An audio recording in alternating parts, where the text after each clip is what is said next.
ഇവർ പ്രതിപക്ഷത്തായിരുന്നപ്പോൾ നിയമസഭയിൽ നടന്ന പ്രോട്ടോക്കോളൊക്കെ ഞാൻ പറയണോ? അത് സ്വാഭാവികമായിട്ടുള്ളൊരു ഭരണപരമായ നടപടിയാണ്. അതിപ്പോൾ മാത്രമല്ല, ഞാൻ ജില്ലാ പ്രസിഡന്റ് ആയിരുന്നപ്പോഴേക്കും 100 കണക്കിന് നോട്ടീസ് ലഭിച്ചിട്ടുണ്ട്. അപ്പോൾ സ്വാഭാവികമായിട്ട് ഹൈക്കോടതിയുടെ കർശന നിരീക്ഷണവും നിർദ്ദേശമൊക്കെ ഉള്ള സ്ഥിതിക്ക് കോർപ്പറേഷൻ അതിൻ്റെ ഭരണപരമായ കാര്യങ്ങൾ ചെയ്യണം. ഇത് സ്ഥിരമുള്ളതാണ്. CPM-ൻ്റെ എനിക്ക് തോന്നുന്നു 100 കണക്കിന് നിരവധി FIR-കൾ CPM ജില്ലാ സെക്രട്ടറിക്കെതിരെയും കോൺഗ്രസ് DCC പ്രസിഡന്റിനെതിരെയുണ്ട്. ഞാൻ ജില്ലാ പ്രസിഡന്റ് ആയിരുന്നപ്പോഴേക്കും ചില സമയത്തൊക്കെ ഇതിൻ്റെ പ്രശ്നം നമ്മളൊക്കെ പലപ്പോഴും ചെയ്യുന്നത് ഫ്ലക്സ് പ്രിൻ്റ് ചെയ്യുന്നവരോട് അവർ തന്നെയാണ്. ഈ രാത്രിയൊക്കെ പ്രിൻ്റ് ചെയ്ത് കഴിയുമ്പോൾ പ്രവർത്തകർ മറ്റുള്ള പ്രവർത്തനങ്ങളിലൊക്കെ ഏർപ്പെട്ടിരിക്കുമ്പോൾ ഫ്ലക്സ് പ്രിൻ്റ് ചെയ്യുന്നവർ എന്നെ കൊണ്ട് വയ്ക്കാറുണ്ട്. അപ്പോഴാണ് ഇങ്ങനെയൊക്കെയുള്ള പലപ്പോഴും സംഭവിക്കുന്നത്. ഞാനിത് പ്രാക്ടിക്കലി ഫേസ് ചെയ്തിട്ടുള്ള ആളാണെന്നാണ് പറയുന്നത്. അപ്പോൾ പിറ്റേന്ന് രാവിലെ പാർട്ടി പ്രവർത്തകരൊക്കെ വരുമ്പോഴേക്കും മാധ്യമങ്ങൾ വന്ന് എടുത്ത് വാർത്തയാക്കി കഴിഞ്ഞിരിക്കും. BJPയുടെ പരിപാടിയായിട്ട് ബന്ധപ്പെട്ട ബോർഡുകൾ അങ്ങനെ രാവിലെ ഫുട്പാത്തിലാണെന്ന് അറിഞ്ഞപ്പോൾ തന്നെ പാർട്ടി പ്രവർത്തകർ ബന്ധപ്പെട്ട് പരമാവധി അത് നീക്കം ചെയ്തിരുന്നു.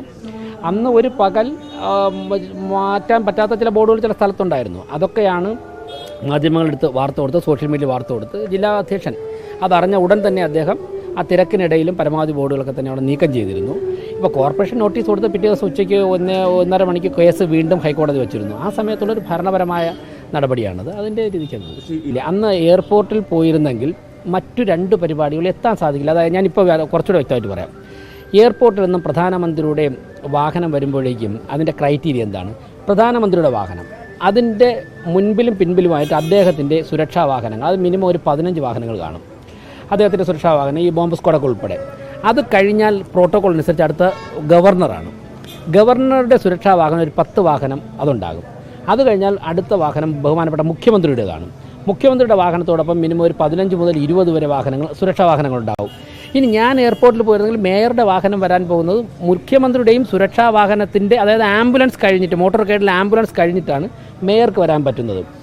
അപ്പോൾ പ്രധാനമന്ത്രി കഴിഞ്ഞ് ഏകദേശം ഒരു 40ാമത്തെ വാഹനമായിട്ടായിരിക്കും മേയറുടെ വാഹനം വരുന്നത്. അതിനർത്ഥം പ്രധാനമന്ത്രി ഓവർബ്രിഡ്ജിൽ റോഡ് ഷോയ്ക്ക് ഇറങ്ങുമ്പോഴേക്ക് മേയർ നിൽക്കുന്നത് PMG-യിലായിരിക്കും. പിന്നീട് അങ്ങോട്ട് വാഹനം വിടുകയില്ല. അപ്പോൾ PMG മുതൽ പുത്തരിക്കണ്ടം വരെ ഞാൻ നടന്നു പോകേണ്ടി വരും.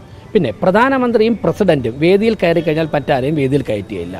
അപ്പോൾ എനിക്ക് എയർപോർട്ടിൽ പോയി കഴിഞ്ഞാൽ പ്രധാനമന്ത്രി പുത്തരിക്കണ്ടത്ത് പ്രസംഗിക്കുമ്പോൾ ഞാൻ PMG-യിൽ നിന്ന് മൊബൈലിൽ കാണേണ്ടി വരും. അപ്പോൾ അതിനേക്കാളും തിരുവനന്തപുരത്തിനും അതുപോലെ തന്നെ 2ാമത്തെ പരിപാടി BJPയുടെ രാഷ്ട്രീയ പരിപാടിയായിരുന്നു. BJPക്കും മേയർ എന്നുള്ള നിലയ്ക്ക് എനിക്കും കൂടുതൽ കാര്യങ്ങൾ ഗുണപ്പെടുന്നത് പ്രധാനമന്ത്രിയോടൊപ്പം 2-2.5 മണിക്കൂർ പുത്തരിക്കണ്ടത്തിലെ വേദിയിൽ ചെലവഴിച്ചതുകൊണ്ടാണ്. അങ്ങനെ തലേ ദിവസം പാർട്ടിയുടെ ഉന്നത തലത്തിൽ ചർച്ച ചെയ്ത് മേയറുമായി ആശയവിനിമയം നടത്തിയതിന് ശേഷമാണ് മേയർ പ്രധാനമന്ത്രിയെ പുത്തരിക്കണ്ടത്ത് മൈതാനിൽ സ്വീകരിക്കാം. MP ശശി തരൂരിൻ്റെ പേരും ഇവിടുത്തെ ലിസ്റ്റിലില്ലായിരുന്നു, എയർപോർട്ടിലില്ല. കാരണം എന്താണ്? MP എയർപോർട്ടിൽ പോയാൽ പുത്തരിക്കണ്ടത്തെത്താൻ പറ്റില്ല. തലേദിവസം ഞങ്ങൾ ചർച്ച നടത്തിയപ്പോൾ രാജീവ് ചന്ദ്രശേഖർജിയും എയർപോർട്ടിൽ പോയാൽ പുത്തരിക്കണ്ടത്തെത്താൻ പറ്റില്ല. അങ്ങനെ പുത്തരിക്കണ്ടത്തിൽ രാജീവ് ചന്ദ്രശേഖർജിയുടെ പേരവിടെ ഉണ്ടായിരുന്നു, പക്ഷേ പുത്തരിക്കണ്ടത്തെത്താൻ പറ്റില്ല. അങ്ങനെ രാജീവ് ചന്ദ്രശേഖർജിയും പോയില്ല. മേയർ സ്വീകരിക്കണമെന്ന് തീരുമാനിച്ചത് പുത്തരിക്കണ്ടം മൈതാനിയിലാണ്. പക്ഷേ ഇതിലും മന്ത്രി ശിവൻകുട്ടി പറയുന്ന പ്രധാനപ്പെട്ട ഇഷ്യൂ, ഈ പ്രോട്ടോകോൾ പ്രകാരം പ്രധാനമന്ത്രിയോ രാഷ്ട്രപതി വന്നു കഴിഞ്ഞാൽ ഗവർണറും മുഖ്യമന്ത്രിയും കഴിഞ്ഞാൽ പിന്നെ 3ാമത് സ്വീകരിക്കേണ്ട ആളും മേയറാണ് എന്നുള്ളതാണ്. അത് പാലിച്ചില്ല എന്നുള്ളത് ശിവൻകുട്ടി പറയുന്നത്. അല്ല, BJP മേയർ വന്നിട്ടും അത് പാലിച്ചില്ല. അല്ല, ഞാൻ മേയറായതിനു ശേഷം അദ്ദേഹം പലതരത്തിലുള്ള പ്രസ്താവന നടത്തി. ഞാൻ ഒരു പ്രസ്താവനയും പ്രതികരിച്ചില്ലല്ലോ. അദ്ദേഹത്തിന് പ്രസ്ഥാനം നടത്താനുള്ള സ്വാതന്ത്ര്യങ്ങൾ കൂടെ. പിന്നെ അല്ല, പ്രോട്ടോക്കോളൊക്കെ നിയമസഭയിലെ പഴയ പ്രോട്ടോക്കോളൊക്കെ ഞാൻ പറയണോ?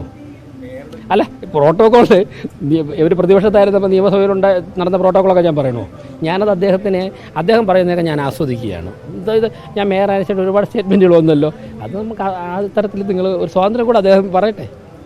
ഞാൻ കാണുന്നുണ്ട് അടുത്ത ദിവസം അദ്ദേഹത്തെ.